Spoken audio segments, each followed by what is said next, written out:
தமிழ் பெண்களிடம் உங்களுக்கு ஆடைகளில் எந்த ஆடை உடுக்க அதிகம் விருப்பம் என்று சொன்னால் முதல்ல வர்ற பதில் சேலையாகத்தான் இருக்கும். என்னமோ எங்களுடைய பண்பாட்டு ஆடை சேலையாக இருப்பதனால் அதை பிடிக்கிறதா, அல்லது அதில் நிறைய வண்ணங்கள் இருக்கிறதால அந்த சேலையை பிடிக்கிறதா, அல்ல அதை உடுக்கும் பொழுது நாங்கள் கம்பீரமாக இருப்பதால் அதை சேலையை பிடிக்கிறதான்னு எனக்கு தெரியவில்லை. என்னிடம் கேட்டாலும் என்ன ஆடை உங்களுக்கு மிகவும் பிடிக்கும் என்று சொன்னால் பிரான்ஸ் நாட்டில் இருந்த போதும் நான் சேலையைத்தான் முதல்ல சொல்லுவேன். இப்பொழுது அதிகமாகவே எங்கு போனாலும் சேலை அணிகிறத நான் விரும்பி செய்வேன்.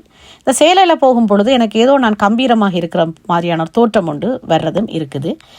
மற்றவர்கள் எங்களை பார்த்து மதிக்கிறதுக்கு அந்த சேலை ஒரு முக்கிய நிலையாக இருக்கிறதையும் நான் பார்க்குறேன். அப்படி இருந்த போதும் என்கிட்ட நிறைய சேலை கலெக்ஷன்கள் இல்லை. நான் நிறைய சேலைகள் வாங்குவது இல்லை.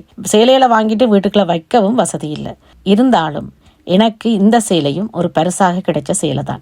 முதல்ல நான் உங்களுக்கு கூறியது போல கரும்பு சக்கையில செய்த சேலையை எனக்கு பரிசாக அளித்த அதே மாணவி தான் இந்த சேலையையும் அந்த சேலையோட சேர்த்து பரிசாக அளித்திருந்தார். அந்த சேலைன்ற தரமும் அந்த துணியினுடைய தரமும் வேற மாதிரி இருக்கும் பொழுது இந்த சேலை சிறிய பட்டு சார்ந்த ஒரு சில்க் சேலை மாதிரி, ஒரு வித்தியாசமான ஒரு பட்டு சார்ந்த சேலை மாதிரி ஒரு சேலை.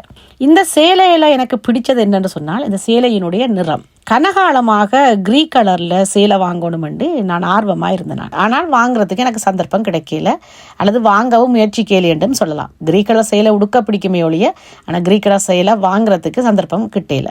எனக்கு திடீரென்று இந்த சேலை வந்து கிடைச்ச உடனேயே நான் அதுக்கு பிளவுஸ் தைக்க கொடுத்து எடுத்து உடுத்திருக்கிறேன். ஒரு நல்ல நிகழ்வுக்கு தான் இந்த சேலையை அணிஞ்சு கொண்டு போனான் ஒருவரை பேட்டி காண்றதுக்காக. அந்த பேட்டியை நான் பின்னுக்கு போகிறேன். இப்போ இந்த சேலையை பற்றி உங்களுடைய கருத்தை சொல்லுங்க.